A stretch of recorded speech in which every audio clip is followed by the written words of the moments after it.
G'day guys, welcome to episode 45 of Ask Jack D. Today we take an incredibly profound question from Abhimanyu from Facebook, who talks about why aren't brands cutting through like they used to, and what are the barriers that are preventing us as entrepreneurs and us as brands truly connecting with customers like Apple did, for instance, in the Think Different campaign. Quickly came from the sky with the light of day in me and grew my own wings so the pilot came with me.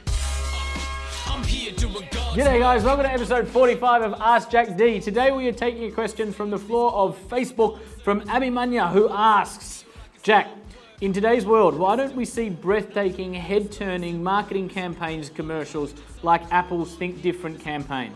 Where are we as entrepreneurs failing to share our vision with the world to that level?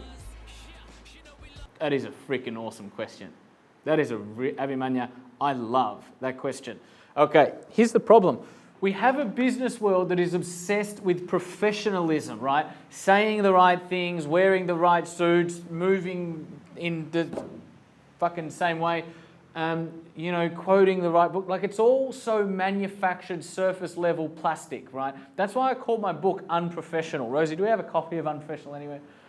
Unprofessional, right? And it's not, unprofessional is not about being lazy or disrespectful or not punctual or whatever. That's not what being unprofessional is about. Unprofessional is about being real, right?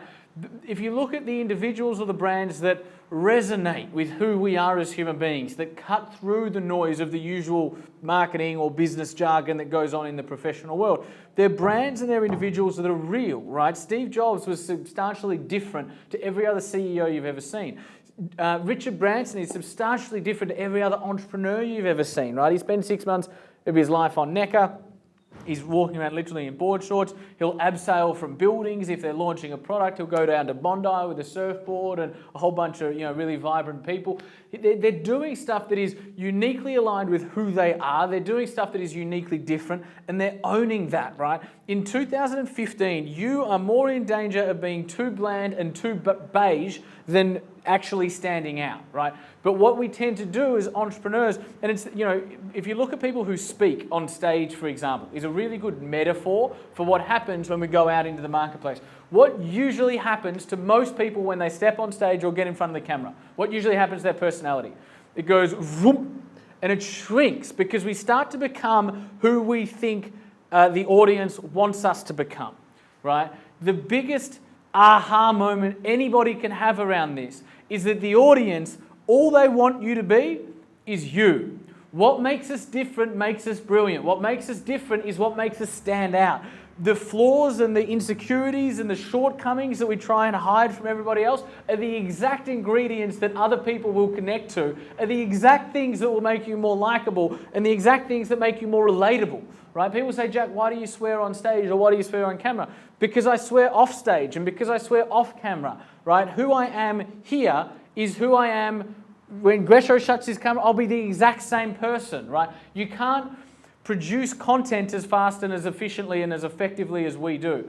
You can't, I'll probably speak a couple of hundred times this year, right? We'll film 300-ish episodes of Ask Jack. I'll write, hundreds of blogs. I'm writing a book right now while doing an international tour, while running a business. So you can't have that level of output unless you are authentically you. If there's a mask or if there's a manufactured image or a manufactured you, it prohibits creativity, it prohibits innovation, and it stifles efficiency, right? Because we're always going, who should I be in this exact instance? Just be you, right? Think different, you talk about, Abhimanyu. That was, Jobs created Think Different when he went did Next, got booted out of Apple, came back. And the thing that he said about Apple is that, if you watch all the interviews, like late 90s, right? You can watch all of the interviews, all the presentations that Jobs did when he came back to Apple, late 90s, mid to late 90s. And his message is consistent in every single interview. It's not we need to do this to our different product streams. It's not we need to do this to our different distribution channels. He was doing all of that. But his main message, internally and externally, is Apple needs to remember who we are.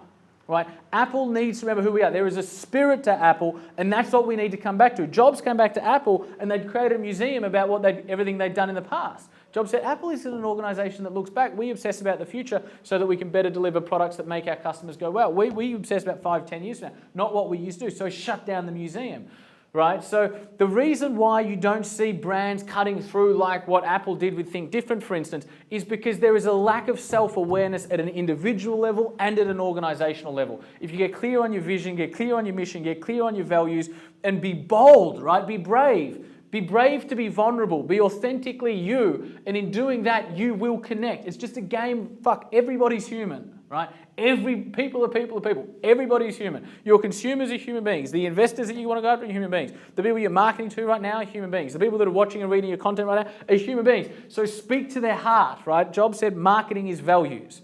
Get below the product or the surface level stuff. Go down to values, right? We recently released a radio campaign, Australia-wide, declaring who the entourage is, right?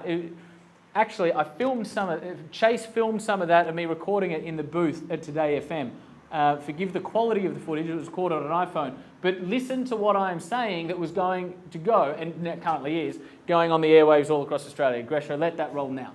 We live in a culture that encourages mediocrity, a culture that wants you to be normal, wants you to fit in.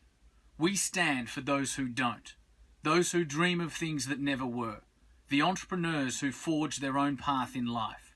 Does that sound like you? Learn to build a business that lifts you higher. Visit the Entourage website to start building your dreams today. the-entourage.com.au. Dream out loud. So we release that sort of stuff that declares who we are because we know who we are. So create your vision, mission, values, understand who you are at your essence and your DNA, be unapologetically you, and just be fucking real. Drop the professional mask, be you all the time, unapologetically. 'Cause I'm lining up the stars. You know I'm lining up the stars. Yeah, we here doing God's work. 'Cause you know tonight is